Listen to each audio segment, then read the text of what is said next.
Morning दोस्तों, आप सभी का स्वागत है स्टडी आईएएस की एक और नई वीडियो में। और आज हम लोग 20 सितंबर 2020 का जो इंडियन एक्सप्रेस का एक्सप्लेन सेक्शन है इसको डिस्कस कर रहे होंगे। आज के दिन जो आर्टिकल्स मैं आपके साथ डिस्कस करूंगा वो काफ़ी अच्छे हैं। जैसे कि सबसे पहले हम लोग देख रहे होंगे SC Kota for Dalit Muslims और क्रिश्चियंस को लेके, इसके बारे में हम लोग देखने वाले हैं। फिर देखने वाले हैं दोस्तों हम लोग ईरान का जो हिजाब लॉ है उसका जो केस आया है उसके बारे में। एक यहाँ पे जो डेथ है उसको यहाँ पे बताया गया, उसके खिलाफ प्रोटेस्ट वगैरह हो रहा है, उसको डिस्कस करने वाले हैं। कुर्दिश इशू क्या है उसके बारे में देखने वाले हैं।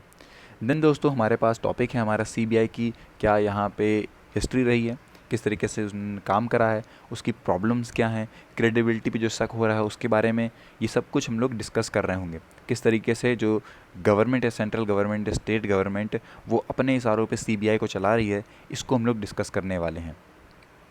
देन दोस्तों लास्ट में हम लोग जो नेक्स्ट सिस्टम है जो कि आप कह सकते हैं हायर एजुकेशन को असेसमेंट करता है उनका, उसकी कंट्रोवर्सी जो है उसके बारे में डिस्कस करने वाला है। यहाँ पे कुछ भ्रष्टाचार मतलब आप कह सकते हैं करप्शन की बात आई है, जो पैसों के लेन देन की बात आई है, ब्राइबरी की बात आई है दोस्तों, इसको हम लोग देखने वाले हैं। तो वीडियो में बने रहिएगा एंड तक और मैं आपके साथ काफ़ी कुछ डिस्कस करूँगा जिससे कि आपको इस पूरे जो टॉपिक है इसकी अंडरस्टैंडिंग हो सकेगी। अब मैं कुछ भी स्टार्ट करूँ उससे पहले बता दूं कि अनअकैडमी की परफॉर्मेंस पिछले 2 सालों से काफ़ी बेहतरीन गई है और 23 सितंबर तक आप लोग के लिए ऑफर है। आप लोग जो हमारा कोड है स्टडी आईएएस का उसे यूज़ कर सकते हैं ऑफ़र के लिए। 22 सितंबर से नए बैचेस स्टार्ट हैं बायलैंग्वेज में 2024 बैच के लिए। आप लोग जाके यहाँ पे खुद को एनरोल कर सकते हैं। आइकॉनिक बेनिफिट आप लोग को मिल रहे होंगे। 0% की EMI भी अवेलेबल है। और साथ ही दोस्तों 25 सितंबर को सुबह 11 बजे होने वाला है यूपीएससी सीएससी जीएस कॉम्बैट। आप लोग यहाँ पे एनरोल कर सकते हैं हमारा कोड यूज़ करके। ओके दोस्तों, मैं बता दूं आप लोग को कि जो यहाँ पे आपकी मेंस की टेस्ट सीरीज़ है 2023 वालों के लिए वो भी स्टार्ट हो गई। आप लोग जाइए खुद को सब्सक्राइब कीजिए और इसके बेनिफिट ले सकते हैं। डाउट सेशन आप लोग देख सकते हैं, बार कोड दिया हुआ है, स्कैन कीजिए और डाउट सेशन में अपने डाउट्स को क्लियर कर लीजिए। अब देखिए दोस्तों, यहाँ पे जो SC कोटा है उसके बारे में आती है बातें। देखिए, अगर मैं आपके साथ बताता हूँ बेसिकली क्या चल रहा है, आप लोगों को पता होगा स्टार्टिंग से ही किस तरीके से SC कोटा मिलता है लोगों को और कैसे यहाँ पे आप कह सकते हैं उनके बेनिफिट हो रहे होते हैं। बेसिकली उनकी कंडीशन इंप्रूव करने के लिए ये दिया जाता है। ओके, लेकिन अगर मैं बताता हूँ आपको, यहाँ पे सेंटर ये चाहता है कि उन्होंने यहाँ पे आप कह सकते हैं डिसाइड करा, एक नेशनल कमीशन की स्टडी हुई थी जो कि बात करती है सोशल, इकोनॉमिक और एजुकेशनल स्टेटस ऑफ दलित। और जो लोग यहाँ पे आप कह सकते हैं कन्वर्ट हुए हैं दूसरे रिलीजन में अदर देन हिंदुज़म, मतलब कि जहाँ पे मेनली बुद्धिज़्म सिखिज़म से बातें आती हैं, तो उनके बारे में बातें बताई गई हैं। अभी क्या है, सुप्रीम कोर्ट ने यहाँ पे आप कह सकते हैं पेटिशन जो पेंडिंग थी SC को लेके, उनके रिजर्वेशन को लेके, जो कि दे थी बेनिफिट फॉर दलित्स जो कि कन्वर्ट हुए क्रिश्चियनिटी या फिर इस्लाम के अंदर। अब क्यों यहाँ पे जो दलित हैं जो कन्वर्ट हुए हैं क्रिश्चियनिटी या फिर इस्लाम में, उन्हें कोटा चाहिए, उन्हें मतलब ये बेनिफिट चाहिए। देखिए ओरिजिनली दोस्तों जो यहाँ पे आप कह सकते हैं रिजर्वेशन था SC का, वो ऐसे सेंक्शन को दिया जाता था जो कि सोशली इविल ऑफ अनटचेबिलिटी के थे और ये सब जो कि आप कह सकते हैं हिंदुओं के द्वारा प्रैक्टिस करी जा रही थी और हिंदुओं पे करी जा रही थी बेसिकली। तो उनके लिए यहाँ पे आप कह सकते हैं रिजर्वेशन लाया गया था। जिन पे आप कह सकते हैं अत्याचार ज़्यादा हो रहा है, उनको आप कह सकते हैं मेन स्ट्रीम में नहीं लेके आ रहे हैं हम लोग, तो उनके लिए आप कह सकते हैं SC मतलब जो शेड्यूल कास्ट है इसका जो रिजर्वेशन नहीं के लाया गया अंडर आर्टिकल 341 हमारे कॉन्स्टिट्यूशन की। वहाँ पे प्रेसिडेंट ये बोलते हैं कि स्पेसिफाई करा जाएगा कास्ट, रेस, ट्राइब्स और कोई भी पार्ट अगर ग्रुप का है with in the caste, race या ट्राइब्स, उसको यहाँ पर आप कह सकते हैं शेड्यूल कास्ट में दिया जाएगा। ओके, देखिए पहली बार जब ऑर्डर आया था अंडर प्रोविज़न जो इशू हुआ था 1950 के दौरान, वहाँ पे आप कह सकते हैं कवर कराया गया था सिर्फ और सिर्फ हिंदुओं को। उसके बाद दोस्तों 1956 के अंदर सिख कम्युनिटी ने भी सेम जो डिमांड थी इसको बोला और जिसके अंदर यहाँ पे जो दलित थे ओरिजिन सिख वाले, उन्होंने SC कोटा की बात करी।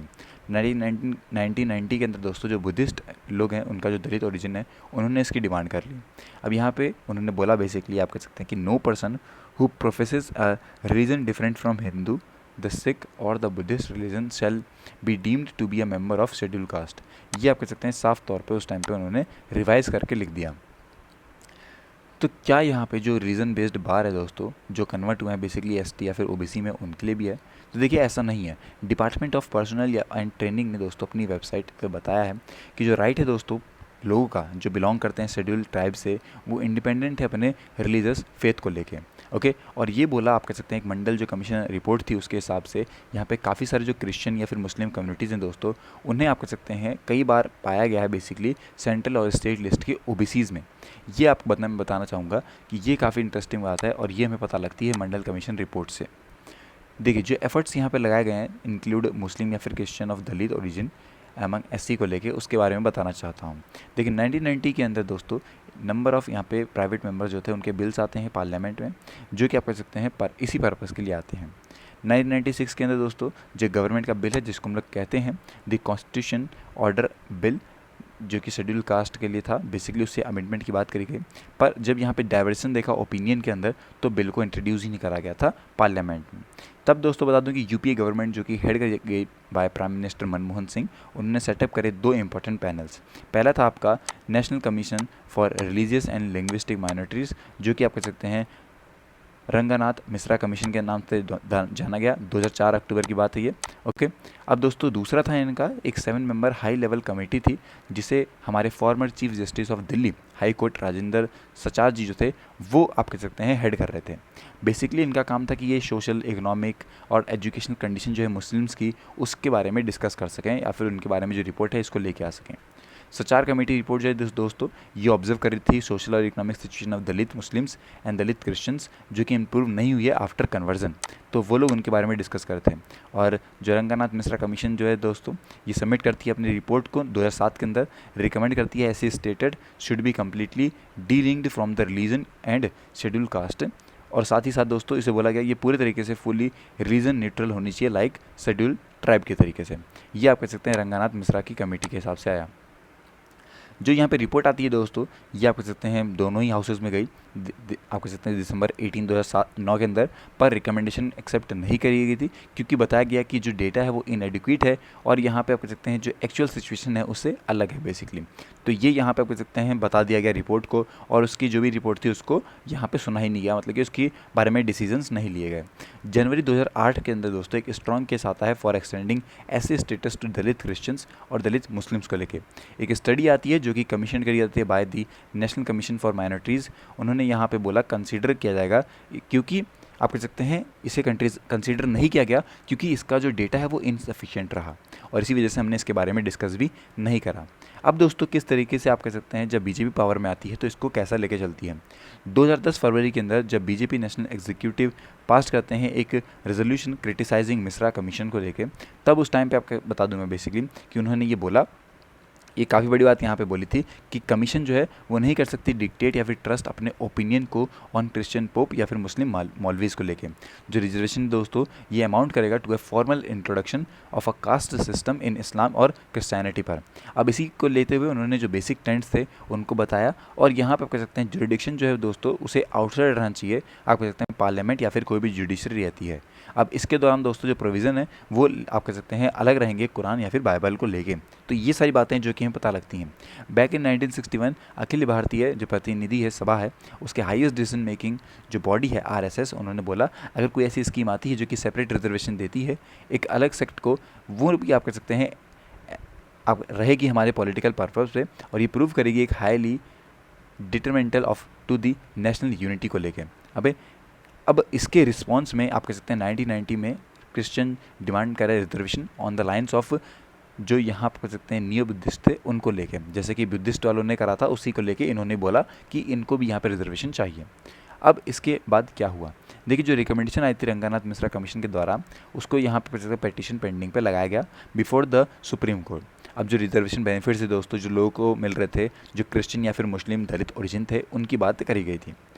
एक जो लास्ट हियरिंग हुई थी अभी 30 अगस्त को, जहाँ पे 3 जज बेंच बैठे थे, जस्टिस संजय किशन कोल जो कि यहाँ पे सॉलिसिटर जनरल रहे हैं इंडिया के, और साथ ही साथ दोस्तों तुषार मेहता जो रहे, उन्होंने 3 वीक का यहाँ पर पढ़ सकते हैं टाइम दिया है यूनियन गवर्नमेंट को इस इशू को लेके कोई स्टैंड ले रहा हो तो लीजिए। और अगली हियरिंग जो कि दोस्तों इसको पे वो करी गई है 11 अक्टूबर की। तो 11 अक्टूबर को जो है दोस्तों इसकी अगली हियरिंग जो है वो हमें देखने को मिलेगी, और जहाँ पे इसके बारे में और ज़्यादा बातें बताई जाएंगी। लेकिन अब तक के लिए आप लोग को पता लग गया होगा कि आखिर किस तरीके से यहाँ पे स्टार्टिंग से लेके एंड तक अब तक का क्या केस चलता हुआ आ रहा है और क्या बातें आपको और मुझे पता है। नेक्स्ट दोस्तों एक केस आता है, यहाँ पे आप कह सकते हैं बताया गया है कि 22 साल की यहाँ पे कुर्दिश वुमेन मासा अमीनी जो हैं उनका यहाँ पे आप कह सकते हैं डिटेंशन के नाम पे उनकी यहाँ पे आप कह सकते हैं उन्हें मारा गया और बेसिकली बहुत ज़्यादा यहाँ पे दिक्कत आई। अब बता दूं मैं आपको कि अमीनी को यहाँ पे डिटेन करा गया था क्योंकि उन्होंने हिजाब को प्रॉपरली नहीं पहना था और ये एक आप कह सकते हैं ऑफेंस है, पनिशेबल ऑफेंस है ईरान के अंदर। यहाँ पे ये प्रॉब्लम नहीं थी, पर ये बात बताई गई है कि जब यहाँ पे अमीनी को डिटेन करा गया था उस टाइम पे एक आप कह सकते हैं वो अपने जब आप कह सकते हैं तेहरान गई थी अपने ब्रदर के साथ, उस टाइम पे उन्होंने सही तरीके से जो है प्रॉपरली हिजाब नहीं पहना था। इसको लेके आप कह सकते हैं उनको यहाँ पे आप कह सकते हैं पनिशमेंट जो थी वो दी गई थी। लेकिन दोस्तों ये बताया गया कि उनके साथ यहाँ पे आप कह सकते हैं बेसिकली जब उनकी डेथ हुई तो ये बताया गया कि हार्ट अटैक की वजह से उनकी डेथ हुई है, पर उनके जो घर वाले हैं उनका ये कहना है कि नहीं, हार्ट अटैक की वजह से नहीं हुई, उनको यहाँ पे आप कह सकते हैं मारा गया था, आप कह सकते हैं जब वो जेल में थी। ओके, साथ ही दोस्तों इसके बाद यहाँ पे आप कह सकते हैं काफ़ी बड़ा प्रोटेस्ट होता है। ओके, हॉस्पिटल के बाद फिर पूरा जो टाउन है उनका सेक्वीज़ होम टाउन जो है उनका, वहाँ पे कह सकते हैं बहुत बड़ा प्रोटेस्ट होता है। काफ़ी सारी जो वीडियोज़ हैं वो हमें पता लगती हैं वुमेन प्रोटेस्टर की, और उन्होंने यहाँ पे कह सकते हैं अपने बाल काटने की जो वीडियोज़ हैं ये सब पोस्ट कर रही थी कहाँ पे, ऑनलाइन। अब ईरान में जो हिजाब लॉ है वो मैं बता दूं आप लोग को, ईरान का जो हिजाब लॉ है दोस्तों ये बोलता है कि मैंडेटरी है हिजाब लॉ, 1981 में लाया गया था, जहाँ पे बताया गया कि जो यहाँ पे वुमेन पब्लिकली आप कह सकते हैं नहीं पहनेगी आप हिजाब, उनको यहाँ पर आप कह सकते हैं पनिशमेंट दी जाएगी। ईरानियन प्रेसिडेंट जो हैं इब्राहिम रईसी ने पास करा था ऑर्डर को और एनफोर्स करा हिजाब लॉ नए रिस्ट्रिक्शंस के साथ। इसके बाद दोस्तों यहाँ पर आप कह सकते हैं अभी रिसेंटली ये बात है और कुछ दिन बाद ही आप कह सकते हैं इसका प्रोटेस्ट भी करा गया था, वीडियोस को सोशल मीडिया पे डाला भी गया था, जहाँ पे जो पब्लिक में अपने हिजाब को हटा रही थी औरतें, ये सब पता लगता है हमें। अब ईरानियन अथॉरिटीज़ ने दोस्तों ये भी बोला कि उनका ये प्लान है कि वो फेशियल रिकग्निशन कंप्लीट करवाएगी पब्लिक ट्रांसपोर्ट में, जिससे कि वो एनफोर्स करवा सके हिजाब रूल्स को। कुर्दिश दोस्तों इशू आता है जहाँ पे बोला गया कि अमीनी एक कुर्दिश वुमेन है और बिलोंग करती हैं ईरान के वेस्टर्न कुर्दिस्तान प्रोविंस से। अब दोस्तों मैं बता दूं आप लोग को कि according to unrepresented nations and public organization, जो कुर्द से दोस्तों वो फॉर्म करते हैं 11% ऑफ ईरान्स पॉपुलेशन। अब दोस्तों यहाँ भी बता दूं आपको कि ये एक काफ़ी मेजर फ्लैश पॉइंट रहा और डिमांड जो करी गई वो सेपरेट स्टेट की भी कई बार करी गई है कुर्दिश ग्रुप के द्वारा। ईरानियन जो अथॉरिटीज़ है दोस्तों ये टाइम टू टाइम यहाँ पे आप कह सकते हैं अरेस्ट करती रहती है काफ़ी सारे कुर्दिस्ट एक्टिविटीज़ और जो यहाँ पे राइटर्स हैं, स्टूडेंट्स हैं, और इन सबको अरेस्ट करती रहती है क्योंकि उनका केस क्या है, वही चाहती हैं कि एक अलग यहाँ पे उन्हें प्रोविंस मिल जाए, एक अलग ही जो स्टेट है उनके लिए बना दी जाए। तो इसको लेके एक तरीके से गुस्सा है बाकी जो जगह है ईरान में उसको लेके, और इसी वजह से वो लोग इन काम को करते हैं। ओके, आई होप कि ये केस पता चला होगा आपको कि आखिर ईरान में क्या चल रहा है क्या नहीं। अब दोस्तों सबसे इम्पोर्टेंट और काफ़ी इंटरेस्टिंग यहाँ पे आर्टिकल है जो कि सीबीआई को लेके आता है। अब इसके बारे में बता दूं मैं आप लोग को, यहाँ पे सीबीआई को बोला गया है, काफ़ी सारे अलग अलग वर्ड से यूज़ भी कराया गया उन्हें, आप कह सकते हैं पैरट के नाम से, जो कि आप कह सकते हैं स्टेट गवर्नमेंट की बात मानता है। साथ ही दोस्तों इसके बाद काफ़ी अलग अलग तरीके से आप कह सकते हैं सीबीआई को बताया गया। आज की वीडियो में सब कुछ ही हम लोग डिस्कस कर रहे होंगे, क्रेडिबिलिटी क्या है, स्ट्रगल क्या रही, स्ट्रक्चरल यहाँ पे कंस्ट्रेंट क्या है, पॉलिटिकली क्या चीज़ें चलती हैं और किस तरीके से उसे यहाँ पे क्रिटिसाइज़ किया जाता है, इन सब के बारे में हम लोग डिस्कस करेंगे। तो स्टार्ट करते हैं मई 2013 से, जहाँ पे मल्टीपल करप्शन स्कैंडल्स आते हैं यूपीआई गवर्नमेंट की तरफ से, और सुप्रीम कोर्ट यहाँ पे ऑब्जर्वेशन बोलती है कि सीबीआई जाके इन चीज़ों को देखेगी। लेकिन दोस्तों बताया जाता है कि सीबीआई जो है वो स्टक रही अपनी एजेंसी को लेकर। एक बेंच हेड करती है दोस्तों जस्टिस आर.एम. लोधा के द्वारा, जो कि डिस्क्राइब करती है सीबीआई को as a caged parrot speaking in its master voice, मतलब कि एक तरीके से तोता है जो कि जैसा उसका मास्टर कहेगा वैसा वैसा बोलता है। अपेक्स कोर्ट ने दोस्तों जब क्रिटिसाइज़ करा था सीबीआई को उसके एक्शन और इनएक्शन के लिए, काफ़ी सारे ओकेजन्स पे पहले भी कर रखा है, जहाँ पे बोला गया है कि उनकी फंडामेंटल प्रॉब्लम्स हैं फंक्शनिंग जो है एजेंसी की उसको लेके। अब देखिए दोस्तों सीबीआई की क्रेडिबिलिटी को लेके काफ़ी सारे हमें जो बातें हैं पता लगती हैं। यहाँ पे मैं बताऊँ आपको, एक टाइम पे डीपी कोहली मेमोरियल लेक्चर पे बताया गया था एट दी सीबीआई 1 अप्रैल को इसी साल ही, जहाँ पे चीफ जस्टिस ऑफ इंडिया ने, जो कि एन वी रमा, उन्होंने ये बोला था कि जो एजेंसी है दोस्तों ये आप कह सकते हैं जा रही है being the people most trusted और to the subject of deep public sanity से रिलेटेड। अब देखिए दोस्तों जो एक्शन और इनएक्शन की बात करी गई है, जिनके लेके जो सवाल हमें देखने को मिले हैं रिगार्डिंग उसकी क्रेडिबिलिटी को लेके, काफ़ी सारे केसेस हैं जहाँ पे हमें ये बातें पता लगती हैं। 2019 में दोस्तों सीजीआई जो रंजन गोगोई थे, उन्होंने भी यहाँ पे क्वेश्चन करा था रोल ऑफ द सीबीआई अपने पॉलिटिकल सेंसिटिव केसेस को लेके, और रिफ्लेक्ट करता है दोस्तों ये एक deep mismatch between institutional aspiration और गवर्नमेंट जो गवर्निंग पॉलिटिक्स हैं उनके बीच में। तो ये आप कह सकते हैं उस टाइम पे भी इनके क्रेडिबिलिटी पे शक करा गया था। अब एक स्ट्रगल आई है कुछ अपने जो प्रोसेस है इन्हें फिक्स करने को लेके। लैंडमार्क आता है दोस्तों 1997 का Vineet Narayan judgment of the Supreme Court, जहाँ पे आप कह सकते हैं Vineet Narayan and others versus Union of India and ANR को लेके यहाँ पे बात करती है, जो कि इसी इशू को लेके डील कर रही होती है बेसिकली। सुप्रीम कोर्ट दोस्तों फिक्स करती है tenure of CBI director at 2 years, जो कि आप कह सकते हैं उसे एक स्टैट्यूटरी स्टेटस भी देता है सेंट्रल विजिलेंस कमीशन का। ओके एंड यहाँ पे आपको बता दूं मैं कि ये स्टेपुलेटेड रहता है पैनल हेडेड बाय सीवीसी। इसके अंदर दोस्तों टॉप सिक्योरिटी जो आप कह सकते हैं सेक्रेटरीज आती हैं वो भी आते हैं यूनियन गवर्नमेंट के, जो कि आप कह सकते हैं पूरा एक पैनल बनाते हैं, और जहाँ पर आप कह सकते हैं जो ईडी के डायरेक्टर हैं उन्हें भी सिलेक्ट किया जाता है। लोकपाल एक्ट 2013 वाला जो आप कह सकते हैं लेके आता है, उसके बारे में बताऊँ मैं आपको, तो सीबीआई डायरेक्टर को यहाँ पर चूज़ किया जाता है अनएनिमसली और द मेजॉरिटी वोट के द्वारा by a search committee headed by the prime minister, और उसके जो उनके साथ के जो कंप्रोमाइजिंग लीडर हैं अपोजिशन के, उनके साथ जो सीजीआई हो गया उनका रिप्रेजेंटेटिव हो गया, और साथ ही साथ काफ़ी सारे जो लिस्ट ऑफ कैंडिडेट्स हैं जो कि लाए गए हैं बाय द होम मिनिस्टर, अपने वो एग्जामाइन करते हैं by the department of personal and training को लेकर। डिस्पाइट दीज चेंजेस दोस्तों काफ़ी कम यहाँ पे जो आप कह सकते हैं जर्नलिस्ट ने जो विनीत नारायण उन्होंने भी कहा कि यहाँ पे एक लॉन्ग कैंपेन है वो चलता है इंडिपेंडेंस फॉर द 2 एजेंसीज। जो सुप्रीम कोर्ट की जजमेंट है दोस्तों एंड सीवीसी की जो एक्ट है उसको लेके यहाँ पे उन्होंने प्रोग्रेसिवली डाइल्यूट करा गया है बाय द वेरियस गवर्नमेंट कई सालों तक। यहाँ बोला गया है कि जो लोकपाल डाइल्यूटेड है वो काफ़ी ज़्यादा हमें देखने को मिलता है, और करंट जो सिचुएशन है दोस्तों जहाँ पे सेंट्रल एजेंसी जैसे कि सीवीसी होगी आपकी, और फिर सीबीआई होगी आपकी, और जो ईडी होगी, ये सब यहाँ पे कम्प्लीटली डिफंक्ट हमें बताई गई हैं। ऐसे करके आप कह सकते हैं उन्हें डिफेम भी करने की, और उनके बारे में काफ़ी गलत एक तरीके से अगर मैं आपको इन शॉर्ट बताना चाहूँ तो ये आप जान लीजिए कि एक दौर ऐसा आया जहाँ पे सीबीआई को बिल्कुल यहाँ पे इज्जत, जो उनका ट्रस्ट है, जो उनकी रेपुटेशन है, इसको नहीं देखा गया, और आप कह सकते हैं बताया गया कि वो काफ़ी ज़्यादा डिफेक्टेड है। वहाँ पे आप कह सकते हैं करप्शन बहुत ज़्यादा है, लोग वहाँ पे आप कह सकते हैं पॉलिटिकल जो बातें हैं उनको लेके चलते हैं, जैसा बड़े कहेंगे वैसा मानेंगे, इस तरीके की जो बातें हैं वो चलती रहें। अब स्ट्रक्चर यहाँ पे कंस्ट्रेंट आते हैं बहुत सारे। सीबीआई दोस्तों यहाँ पे आपको बताऊँ मैं आपको कि दोनों ही लीगल स्ट्रक्चर को लेके अपने फंक्शंस पे बात करती है, जहाँ पे कुछ चेंजेस बनाए जाते हैं गवर्नमेंट द्वारा, उनके रूलिंग जो गवर्निंग है उनको, मतलब कि जो गवर्नमेंट रूल कर रही है उसके द्वारा उनके रूल्स बनाए जाते हैं। यहाँ पे दोस्तों प्रोसिक्यूट आता है कोई भी अगर एमएलए का, स्टेट मिनिस्टर का, या फिर एमपी, सीबीआई को यहाँ पे सेंक्शन लगा देता है from the speaker of the state assembly के या फिर गवर्नर के द्वारा। अगर कोई केस आता है जहाँ पे एमपी को सैंक्शन लगाया जाता है from the speaker of Lok Sabha या फिर वाइस चेयरमैन ऑफ राज्यसभा, तब यहाँ पे हर एक जो यहाँ पे सैंक्शन है अथॉरिटीज़ के, वो लिंक कर जाते हैं उसके रूलिंग डेस्पिनेशन से रिलेटेड। तो जो रूलिंग पार्टी है दोस्तों उसको भी अनफेयरली टारगेट करा जाता है। देखिए दोस्तों, अगर एक केस के बारे में बताऊँ मैं आपको, जब यहाँ पे नारदा स्ट्रिंग ऑपरेशन आया था उस टाइम पर सीबीआई ने चार्जशीट फाइल करी थी फिराद हकीम के द्वारा, सुब्रता मुखर्जी के द्वारा, मंदन मित्रा और सोमन चटर्जी, ये सभी दोस्तों मिनिस्टर थे टीएमसी लीड, जो कि उस टाइम पे मतलब वेस्ट बंगाल की गवर्नमेंट थी उस टाइम पे, और उसके जो ऑफेंस है उनके बारे में बताया गया था। अब यहाँ पे काफ़ी सारे जो आप कह सकते हैं सैंक्शन आते हैं गवर्नर के भी। इसके बाद दोस्तों जो चार्जशीट लाई गई थी उसको भी आप कह सकते हैं नहीं दिया गया, बेसिकली उनके खिलाफ कोई भी चीज़ नहीं हुई। और मैं बता दूं आप लोग को ये सब कैसे चलता है कि कोई अगर गवर्नमेंट जो गवर्निंग पार्टी है अगर वो आदेश दे देगी तो सीबीआई को बात माननी पड़ेगी। 2012 में दोस्तों सीबीआई ने सॉर्ट करा sanction to prosecute former Maharashtra chief minister Ashok Chavan के द्वारा in the Adarsh cooperative housing case के अंदर, जहाँ पे डिनाई कर दिया गया दोस्तों 2013 में बाय द गवर्नर के जो शंकर नारायण है उनके द्वारा।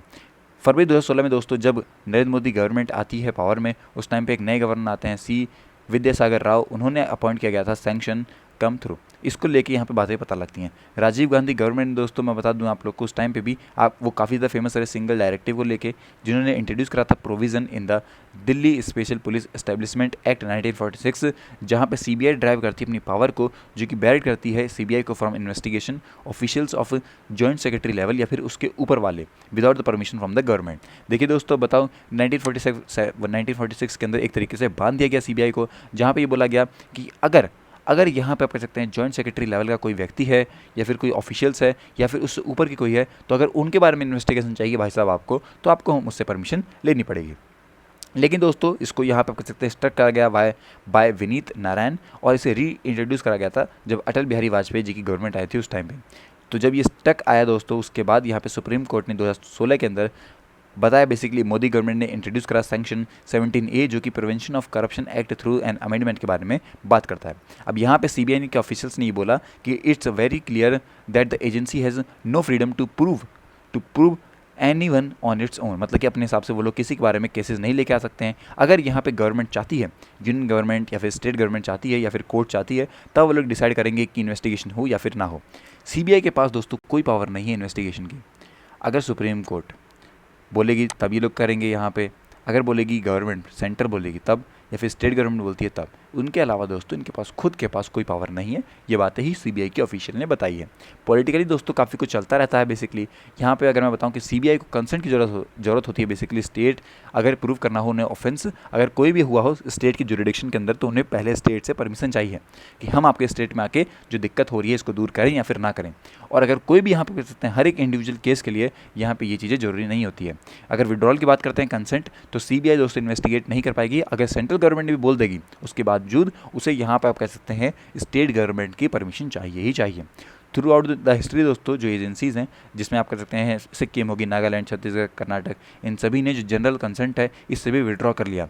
1998 के अंदर दोस्तों जो जनता दल है जो कि गवर्नमेंट बनी थी lead by JH Patel Karnataka के अंदर, उन्होंने भी विड्रॉ करा था खुद को जनरल कंसेंट से। और जो डिसीजन था दोस्तों ये कभी भी रिवोक नहीं करा गया by SM Krishna Congress government के द्वारा, जो कि पावर में आई थी उसके बाद। ये सब पता लगता है हमें। अब सीबीआई की ऑथेंटिकेशन, ये आप कह सकते हैं काफ़ी बड़ा सवाल है कि हर एक जो पॉलिटिकल पावर है उसको यहाँ पे आप कह सकते हैं घुमा रही है, बेसिकली नचा रही है अपनी उंगलियों पे, इस तरीके से आप मान सकते हैं। अब एक और बताऊँ मैं आपको, जो एनडी गवर्नमेंट है लास्ट ईयर उन्होंने अमेंडमेंट करा था DSP एक्ट के अंदर, जो कि सीबीआई के डायरेक्टरेट को टेन्योर देता है 5 साल का। अब ये ऐड करा गया था कि यहाँ पर कह सकते हैं अगर कंप्लीशन हो जाता है और SC मतलब सुप्रीम को मैंडेट करवाता है 2 साल के टेन्योर को, तो डायरेक्टर को दोस्तों एक्सटेंशन दिया जाएगा हर साल, जो कि आप कह सकते हैं अगर गवर्नमेंट चाहती है कि उन्हें बढ़ाया जाए तो ये बढ़ाया जाएगा। एक और बात दोस्तों बताऊं मैं आपको कि यहाँ पे जो नारायण है उन्होंने जो जुडिशरी के स्टेप है इसको लेके बोला कि जो जुडिशरी चाहती है वो डिसाइड कर सके कि आखिर किस तरीके से उन्हें 135 करोड़ जो इंडियंस हैं उनके लिए ट्रांसपेरेंसी और उनके लिए यहाँ पे प्रोबेबिलिटी को पब्लिकली लाइफ मतलब कि सामने रख सके। और कोर्ट जो है यहाँ पे इंश्योर करेगी विनीत नारायण के जजमेंट को, जो कि इम्प्लीमेंट हुआ है उनके ही लेटर को लेकर। जितने यहाँ पे डेल्यूशंस आते हैं दोस्तों बता दूं मैं आपको, जो कि रेक्टिफाई करे गए हैं, तो कोई भी गवर्नमेंट यहाँ पे आप कह सकते हैं इस तरीके से जजेस को उनके जो टर्म्स हैं पोस्ट रिटायरमेंट अपॉइंटमेंट को भी डैमेज कर सकती है इंस्टीट्यूशन पे। और जो सुप्रीम कोर्ट के जज हैं दोस्तों उन्हें रिफ्यूज़ करवा सकती है कुछ ऐसे ऑफर्स के लिए जो कि इंटरेस्ट हो सकते हैं यहाँ पे इंटीग्रिटी ऑफ द इंस्टीट्यूशंस को लेकर। तो ये सारी बातें हैं जो कि दोस्तों हमें पता लगती हैं। और अगर अभी आपको इसके बारे में पता लगा होगा कि आखिर किस तरीके से जो सीबीआई ये काम कर रही है और कैसे आप कह सकते हैं सीबीआई पे इतनी सारी जो दिक्कतें हैं वो आई हैं। आई होप कि आपको पता लगा होगा टॉपिक के बारे में कि आखिर ये क्या है टॉपिक और क्या बातें हैं जो कि हमें भी पता लगती हैं। काफ़ी इंटरेस्टिंग है दोस्तों, जब मैंने पढ़ा मुझे भी काफ़ी कुछ नया पता लगा इस टॉपिक के बारे में। और एक और बात मैं बताना चाहूँगा आपसे कि जो आप कह सकते हैं ये पूरा टॉपिक रहा, इसमें कुछ इंपॉर्टेंट जो पॉइंट्स रहे थे वो ऐसे रहे कि सीबीआई की क्रेडिबिलिटी क्या है, ओके। फिर मैं बता दूँ कि किन चीज़ों की वजह से उनके प्रोसेस को ठीक करा गया, जो सीबीआई के ऑफिशियल्स हैं वो क्या कहते हैं, पॉलिटिकली दोस्तों इन पे क्या काम चल रहा है, और लास्ट में हमने डिस्कस करा कि आखिर किस तरीके से लास्ट ईयर की जो यहाँ पे अमेंडमेंट वगैरह है ये क्या हुए हैं और किस तरीके से यहाँ पे जो जुरिडिक्शन है ये आप कह सकते हैं सीबीआई को लेके आती है। ओके दोस्तों, तो समझ में आ गया होगा। अब देखिए ये रहा कंट्रोवर्सी नेक का, इसके भी नोट्स मैंने बनाए थे पर पता नहीं जब मैं सेव कर रहा था तो वो कहाँ चले गए, तो इसलिए सॉरी। पर तब भी हम लोग डिस्कस करते हैं इनके बारे में क्या है नेक और इसकी जो कंट्रोवर्सी है क्या है। देखिए दोस्तों, अभी रिसेंटली जो नेक है जो कि national assessment and accreditation council है उसकी तरफ से यहाँ पे जो चेक करती है basically quality of Indian higher level education institution ने, उनकी कंट्रोवर्सी है ये कि जो रेटिंग हुई है महाराजा सयाजी राव यूनिवर्सिटी ऑफ बड़ौदा की, उन पे एलिगेशन लगाया है ब्रैबरी का, पूरे प्रोसेस के दौरान ब्रैबरी लगी है। अब इसकी जो रेटिंग है दोस्तों वो रिलीज़ होती है, इंस्टीट्यूशन स्कोर करता है दोस्तों फ्रॉम A से लेके A+ तक, ओके। और इम्प्रूवमेंट होती है दोस्तों अलग अलग पैरामीटर्स को देखते हुए, लेकिन एलिगेशन जो है दोस्तों वो बताया गया कि पैसा लेके ये सब काम कर रहे हैं वो लोग। नेक क्या है? नेक दोस्तों एक ऑटोनोमस बॉडी है under UGC university grant commission के द्वारा, जो कि एक्सेस और सर्टिफाई करती है HEIs को और ग्रेड करती है एक्रेडिशन को। मल्टी लेयर जो यहाँ पे प्रोसेस रहती है दोस्तों हायर लेवल इंस्टीट्यूशन के लिए, और उन्हें यहाँ पे कुछ स्टैंडर्ड होते हैं उन्हें पाना होता है, जैसे कि दोस्तों यहाँ पे करिकुलम कैसा है, फैकल्टी कैसी है, इंफ्रास्ट्रक्चर कैसा है, रिसर्च पैरामीटर्स, इन सबको देखना होता है। जो यहाँ पे रैंकिंग है दोस्तों ये A++ से लेकर C तक दी जाती है, और अगर इंस्टीट्यूशन को D दे दी जाए तो इसका मतलब कि क्रेडिट नहीं हुआ है बेसिकली। अब किस तरीके से जो प्रोसेस है ये होती है, रिसेंटली दोस्तों पब्लिश होता है एक वाइट पेपर जो कि को ऑथर्ड करा जाता है बाय अ नेक एग्जीक्यूटिव कमेटी चेयरमैन भूषण के द्वारा, और आप कह सकते हैं एंड फॉर्मर जो Indian institute of science and education के हैं रिसर्च प्रोफेसर KP मोहनन के द्वारा करा जाता है। और करंट जो अप्रोच है दोस्तों उन्होंने उसके बारे में बताया। नैक रिलाई करता है दोस्तों हैवली यहाँ पे सेल्फ असेसमेंट रिपोर्ट को लेके अपने एप्लीकेशन इंस्टीट्यूशन पे। पहला जो स्टेप है दोस्तों वो ये रहता है कि एप्लीकेंट जो यहाँ पे इंस्टीट्यूशन है उसकी सेल्फ स्टडी रिपोर्ट रहेगी और उनके इन्फॉर्मेशन से रिलेटेड जो भी यहाँ पे क्वांटिटेटिव या फिर क्वालिटेटिव जो मैट्रिक्स हैं उनके बारे में देखा जाएगा। अभी जो कंट्रोवर्सी दोस्तों वो क्या कहती है, देखिए नैक यहाँ पे रिपोर्ट करता है काफ़ी ज़्यादा यहाँ पे कह सकते हैं ग्रेडिंग को लेके, और जो ग्रेडिंग उन्होंने दी गई है महाराजा सयाजी राव यूनिवर्सिटी ऑफ बड़ौदा के अंदर, वहाँ बोला गया है कि उसमें काफ़ी सारी कंप्लेंट आई हैं यूनिवर्सिटी की अनड्यूली को लेके, और वहाँ पर आप कह सकते हैं इन्फ्लुएंस को लेके, पीयर रिव्यू टीम को गोल्ड कैश और इनके अलग अलग जो फेवर्स हैं इनको लेके यहाँ पे आप कह सकते हैं पैसा वैसा दिया गया है, और उसकी वजह से उन्होंने गलत जो है यहाँ पे जो रेटिंग है उसे ग्रेडिंग है उसको दिया गया है। मैं बताऊँ आपको जो कंट्रोवर्सी है दोस्तों, ये आप कह सकते हैं जब काउंसिल ने कंसीडर करा था रिड्यूस करा जाएगा role of the peer team visit को, जब उन्होंने ओवरऑल चीज़ों को देखा तब पता लगा बेसिकली। ओके, अब दोस्तों 13 जुलाई को बता दूं आपको जो रिव्यू और जो यहाँ पे एंडोजमेंट है ये होता है नैक एकेडमी जो एडवाइजरी कमेटी है वो आती है और एडवाइजरी काउंसिल पे बताती है बेसिकली। अब उस टाइम पे ही आप कह सकते हैं पूरी प्रोसेस हुई थी और उन्होंने रिकमेंड भी करा था पीयर टीम विजिट को कि जो फैसिलिटी है उनको यहाँ देखे, जो नेचर है और सिग्निफिकेंट जो वेटेज है दोस्तों वो भी यहाँ पर नहीं दिया गया था। अब इसका अल्टरनेटिव क्या है, देखिए अगर हम बात करें प्रिविलिंग के बारे में कि इसके इनपुट बेस्ड जो यहाँ पे अप्रोच है उसके बारे में, तो नैक दोस्तों ये प्लान करता है कि वो अडॉप्ट कर सके आउटकम बेस्ड अप्रोच को। वाइट पेपर दोस्तों स्टेट करता है current system of akin to accepting the claim of the PhD candidate जो कि यहाँ पे अपनी थीसिस को देते हैं हाई क्वालिटी पे, और ये सजेस्ट करता है दोस्तों एम्फसाइज कर सकें हम लोग कैसे जो फाइंडिंग हमें आई है स्टूडेंट्स की उनको लेके जिनके पास रिलेवेंट स्किल्स है या फिर एकेडमिक एबिलिटीज़ हैं। ओके दोस्तों, फिर अगर मैं बताऊं आपको जो नैक है ये खुद में ही आप कह सकते हैं इंस्टीट्यूशन है जो प्रोवाइड करता है एक evidence such as sample of learning materials, continuous assessment task, final examination जो कि दिखाता है आउटकम्स की लर्निंग किस तरीके से हो रही है, सिलेबस कैसा है, ये सब आप कह सकते हैं चेक करता है आपका वाइट पेपर, और वाइट पेपर के हिसाब से ही काम चलता है। अभी भारत देश के अंदर कैसी बात करें कितने सारे इंस्टीट्यूशन हैं, तो भारत देश के अंदर दोस्तों टोटल यहाँ पे 1043 यूनिवर्सिटीज़ हैं और लगभग 42,343 जो कॉलेजेस हैं वो इसके अंदर लिस्टेड हैं। ओके, आप देख सकते हैं जो ए ग्रेड में है वो 224 हो गए ये सब। ओके, फिर आप जो कॉलेजेस हैं दोस्तों वो आपके 1778 हैं, बी ग्रेड में आपके 165 हो गए और जो कॉलेजेस हैं वो हैं 5831, और सी में आपके 17 हो गए और जो कॉलेजेस हैं वो हैं 1077। ओके, ओवरऑल यहाँ पे आपको जो डेटा है वो दिख रहा है। जी यूनिवर्सिटीज़ हैं दोस्तों 43 सबसे ज़्यादा तमिलनाडु में है, फिर उत्तर प्रदेश में, महाराष्ट्र, कर्नाटक, राजस्थान, और कॉलेजेस की बात करें तो सबसे ज़्यादा महाराष्ट्र में है, फिर कर्नाटका, तमिलनाडु, उत्तर प्रदेश और गुजरात के अंदर है। तो ये सब डेटा है जो कि हमें पता लगता है कि आखिर टॉप 5 जो क्रेडिटेड जो यहाँ पे आप कह सकते हैं कॉलेजेस और यूनिवर्सिटीज़ हैं वो कौन कौन सी हैं। क्या दोस्तों यहाँ पर आप कह सकते हैं हर एक जो एजुकेशन इंस्टीट्यूशन है वो अप्लाई कर सकता है एक्रेडिटेशन के लिए, तो लेकिन ऐसा नहीं है, कुछ यहाँ पे रूल्स हैं। सबसे पहला रूल है दोस्तों कि 6 साल मिनिमम उसकी यहाँ पे पुराना जो कॉलेज है वो होना चाहिए, इंस्टीट्यूशन होना चाहिए। दूसरा है दोस्तों कि कम से कम जो 2 बैच हैं पढ़ाई वाले वो यहाँ पे निकले होने चाहिए। 2 बैच का मतलब जैसे कि 3-3 साल का आप मान सकते हैं, अगर कोई बच्चा है ग्रेजुएशन ले रहा है तो 6 साल जो पुराना नॉर्मली मिनिमम तो 6 साल ऑटोमेटिकली ये हो जा रहा है। साथ ही दोस्तों यहाँ पे जो भी एक्सपायरिंग इंस्टीट्यूशन जो कि वैलिडेशन चाहते हैं तो उन्हें ये मिलेगा 5 साल के लिए मात्र, तो 5 साल के लिए यहाँ पे वैलिड रहेंगे और ये चेकिंग होती रहती है बेसिकली। अगर मैं बताऊं आपको यहाँ पे मात्र 19 ऐसी यूनिवर्सिटीज़ हैं और 121 कॉलेजेस हैं जो कि रिव्यू करे गए हैं बाय द नैक 4 टाइम्स, मतलब कि कोई 5 साल में 4 बार उन्हें यहाँ पे ग्रेडिंग भी करी गई है।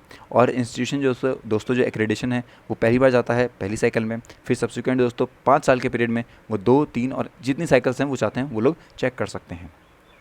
अब यहाँ पे कुछ ही क्यों यहाँ पे एक्रेडिटेशन मिला हुआ है, देखिए अभी करंट एंड जो फॉर्मल ऑफिशियल्स हैं नैक के वो बताते हैं बेसिकली कि जो पुअर ग्रेड है और नो एक्रेडिटेशन है दोस्तों ये काफ़ी ज़्यादा दिक्कत दे देता है। मतलब कि अगर आप मान लीजिए कॉलेज है उसने यहाँ पे अप्लाई तो कर दिया पर उसे सही तरीके से ग्रेड नहीं मिल पाया तो ये और भी ख़राब है उसके लिए। अगर उसके पास नहीं है तो भी ठीक है कि उसने अप्लाई नहीं करा है, लेकिन अगर ग्रेड मिल गया और सही तरीके से उन्हें मतलब अप्लाई भी कर दिया और ग्रेड नहीं मिला तो ये उनको और ज़्यादा दिक्कत दे सकता है। डिस्पाइट एक्रेडिटेशन दोस्तों मैं बताऊँ आपको मैंडेटरी है थ्रू द यूजीसी कि यहाँ पे आप कह सकते हैं इन चीज़ों को करा जा सके, मतलब कि जो एवोल्यूशन है इसको ध्यान से दिया जा सके। ओके, इसके बाद दोस्तों जो नैक है दोस्तों एक्सप्लोर करता है अपनी पॉसिबिलिटीज़ को नए system of provisional accreditation for colleges को लेके अंडर विच दोस्तों 1 साल जो पुराना इंस्टीट्यूशन है वो भी अप्लाई कर सकता है एक्रेडिटेशन के लिए, और जो प्रोविज़न दोस्तों यहाँ लगाया गया है वो सर्टिफाई करेगा उनके वैलिडिटी को फॉर 2 साल के, मतलब कि जो 1 साल का इंस्टीट्यूशन है उसको 2 साल तक यहाँ पे वैलिडिटी मिल रही होगी। ओके, जो पैक है दोस्तों, इसका प्रपोजल इंप्लाई करता है lowering of the standard so that जो ग्रेटर नंबर ऑफ यहाँ पे जो कॉलेजेस हैं उनको यहाँ पे प्रोविजनल एक्रेडिटेशन मिल सके। इंस्टीट्यूट दोस्तों उनके लिए काफ़ी वाइसर रहेगा एज अ पार्ट ऑफ कि नैक ही उन्हें मदद कर रहा है कॉलेज को कि उनकी जो क्वालिटी है इसे इंप्रूव किया जा सके। ओके, और इन्हीं सब चीज़ों को देखते हुए यहाँ पे ये करा है बेसिकली, मतलब कि कुछ कॉलेजेस जो कि 6 साल पुराने हैं वो तो नैक के लिए भर देंगे, और जो कॉलेजेस 6 साल पुराने नहीं हैं, 1 साल पुराने हैं, 2 साल पुराने हैं, तो वो यहाँ पे वो पैक के लिए भर सकते हैं, जो कि प्रोविजनल एक्रेडिटेशन फॉर कॉलेजेस को लेके आता है। उसके बाद जब वो 6 साल पुराने हो जाएंगे तब वो लोग भर सकते हैं अपने को खुद को नैक के लिए। ओके, आई होप दोस्तों कि अब आपको पता लगा होगा ये पूरा जो नैक है वो क्या है, क्या इसकी कंट्रोवर्सी है, उसके बारे में जो बातें हैं वो आपको पता लगी होंगी। मिलते हैं नेक्स्ट वीडियो में, तब तक के लिए thank you and have a nice day.